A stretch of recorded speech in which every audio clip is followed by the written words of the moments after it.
Hello my dear friends, myself Sandeep Kushwaha, I am from Skyline Thinkers. Skyline Thinkers YouTube channel में बहुत बहुत स्वागत है। तो आज हम सीखने वाले हैं एक 30 बाय 40 बिल्डिंग का एक एस्टिमेशन। तो जब भी हम एस्टिमेशन निकालते हैं तो किसी बिल्डिंग का हम एस्टिमेशन निकालते हैं तो मेनली 3 पार्ट में निकालते हैं। एक फाउंडेशन पार्ट, एक सब स्ट्रक्चर पार्ट, एक सुपर स्ट्रक्चर पार्ट बिल्डिंग का। तो फाउंडेशन पार्ट में हमारा आता है site cleaning, excavation, sand filling, PCC, footing formwork, column concrete formwork और बैक फिलिंग। फिर सब स्ट्रक्चर पार्ट में हमारा आता है wall and brick work, ground beam, brick work up to DPC bottom, PTPC, फिर बिटुमन कोटिंग कहते हैं।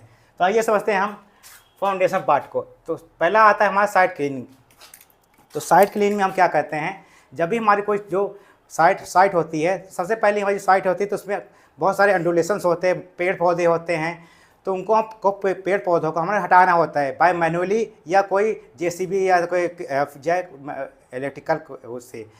तो साइट क्लीनिंग में हम एज पर जो PDWI नॉर्म्स होते हैं तो उसमें लिखा हुआ है जो साइट क्लीनिंग का है। तो फिर जो भी हमारा जो एरिया होता है, तो मान लीजिए हमारा 30 बाय 40 एरिया है, 30 बाय 40 एरिया है, तो उसमें आप चारों तरफ से एक एक मीटर छोड़ते हैं। एक एक मीटर क्यों छोड़ते हैं, मान लीजिए हमारा जो साइट है उसमें तो हमारा पूरा क्या कहता था एक्सकावेशन हो जाएगा। तो मटेरियल रखने के लिए हमको एक एक मीटर एक्स्ट्रा पार्ट चाहिए। तो एक एक मीटर एक्स्ट्रा पार्ट के लिए हम साइट क्लीनिंग का यूज़ करते हैं। तो साइट क्लीनिंग में हम जब भी हम उसका एस्टिमेशन निकालेंगे तो जो भी हमारा एरिया रहेगा उसको एक एक मीटर से बढ़ा देंगे, तो हमारा जो साइट क्लीनिंग का जो एस्टिमेशन होगा वो निकल आएगा। फिर आता है हमारा एक्सकावेशन पार्ट। फिर हम जब फाउंडेशन वर्क जो स्टार्ट करते हैं तो हमको एक्सकावेशन करना पड़ता है। तो एज वेल जो CPW जो नॉर्म्स होता है, तो हमारा एक्सकावेशन पार्ट 1.5 मीटर से लेकर 2 मीटर के लिए रखा गया है। इस एक्सकावेशन पार्ट में हम 1.5 मीटर से 2 मीटर की एक्सकावेशन कहते हैं, इसमें हम फुटिंग प्रोवाइड करते हैं। तो जब भी हम एक 1.5 मीटर का एक्सकावेशन करते हैं तो CPW हमें क्या बोलती है, जैसे हमारी ये फुटिंग है, एक्सकावेशन पार्ट है और ये हमारी फुटिंग है,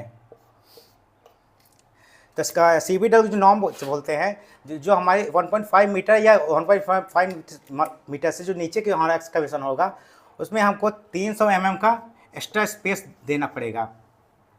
क्योंकि जो हमारी फुटिंग है उसमें जो अगर हम फुटिंग को एक्सकावेशन के साथ अगर हमको कर देते हैं तो जो फुटिंग का जो मॉइस्चर कंटेंट है, तो हमारा क्या कहता है वाटर कंटेंट रेशियो में हमारा वो हो जाएगा, जिससे हमारा फुटिंग का जो स्ट्रेंथ है तो कम हो जाएगी।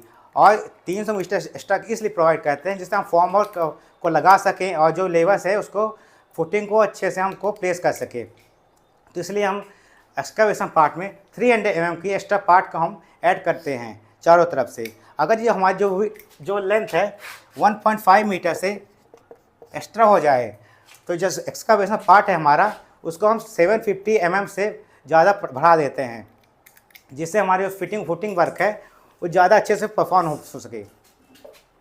जैसे ही हमारी जो एक्सकावेशन पार्ट है और जो हमारी फुटिंग है उसको हम 750 mm से चारों तरफ बढ़ा